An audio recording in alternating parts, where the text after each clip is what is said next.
ఉండాలని ఆయన చెప్తున్నాడు. ఇంకా మీరు అన్నట్టుగా ఫిబ్రవరిలో మోదీ గారు వెళ్ళినప్పుడు ఇవన్నీ అసలు మోదీ ఫిబ్రవరిలో వెళ్ళటం అనేదాన్ని భారత ప్రభుత్వం ఎందుకు ఆమోదిస్తుంది? మీరు ఇలా మాట్లాడుతుంటే మేము రాము, ప్రొటెస్ట్ చేయాలి కదా. ఇప్పుడు కొంతమంది మన మీడియాలో రకరకాలుగా చాలా అంది, గట్టిగా చెప్పింది, తెగేసి చెప్పి ఏమీ చెప్పలేదు. ఫిబ్రవరిలో మోడీ వస్తాడని ఆయన అనౌన్స్ చేస్తాడు. ఇది కూడా ఒక విపరీతం. అమెరికా అధ్యక్షుడి స్థాయిలో మోదీ గొప్పవాడు కాబట్టి మన లంచ్ ప్లేట్లో ఏముంటాయి 6 పదార్థాలు ఆయన చెప్తాడు. ఆయన చెప్తున్నాడు అంటే మోదీ నేను చెప్తున్నాను మోదీ ఫిబ్రవరిలో రావాలి అన్న పద్ధతిలో ఆయన చెప్తున్నాడు తప్ప నేను ఆదేశిస్తున్నాను. ఆదేశిస్తున్నారు అంటే మేము రాము, లేకపోతే మేము ఆలోచిస్తాము, మాకేమి ఇంకా స్పష్టత లేదు. మనకు తెలుసు కదా, మీడియాలో మీరు కలుసు వాళ్ళు చెప్తూ ఉంటారు ఇంకా ఎట్ టు బి క్లియర్డ్ అని, లేకపోతే బేసిక్ థాట్ అని ఏదో వాళ్ళ భాషలో చెప్తుంటారు. కానీ అటువంటి ప్రొటెస్ట్ ఏమి న్యూఢిల్లీ నుంచి లేదు. లేకపోగా అప్పుడు వెళ్ళినప్పుడు ఏవో సెటిల్ చేస్తారని. Here we have to go for a flash back.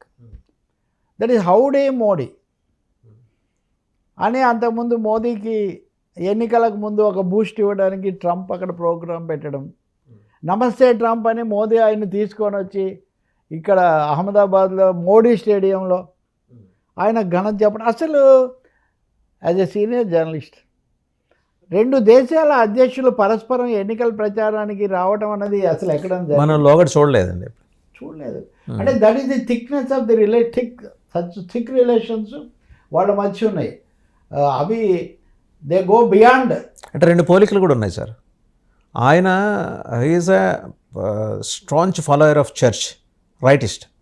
ఈయనది హిందుత్వ జెండా, ఈయన రైటిస్ట్. సో ఇద్దరు రైటిస్టులు అనేది ఒక పోలిక. ఓకే, రైటిస్టులు, conservatism sweeping the world, far right, మామూలు రైట్ కూడా కాదు, ఫార్ రైట్ అంటున్నారు వీళ్ళను.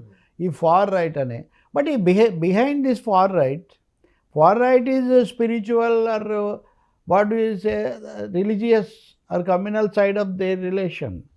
దానికంటే దాన్ని మించి big money, big corporates, big business houses అనేది మీరు చూడాలి.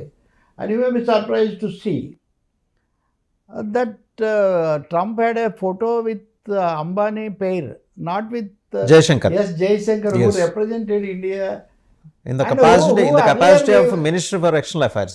Minister of External Affairs. Earlier he was twice, I think, ambassador to US.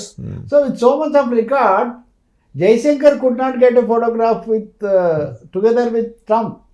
Whereas Ambanis could easily manage and display it before the world. Easily, they have paid, sir, 3.5 crores. Whatever it is, even allowing it, okay, allowing payment is not much for that. If you see Davos is just a paid affair. Anybody can book with certain credentials. One can get an entry to Davos. If Davos is projected like anything on the global scene. So I think the point is that behind the far right rhetoric of both Modi and Trump, there lies deepest big business corporate interest. And these particular policies are in accordance with that corporate interest. వాళ్ళకి చౌకగా ఇప్పుడు ఏ వస్తుంది, మనకు reasons are not far to పెంచి. ఎందుకంటే artificial intelligence వస్తుంది, అది మళ్ళీ ఒక చర్చ.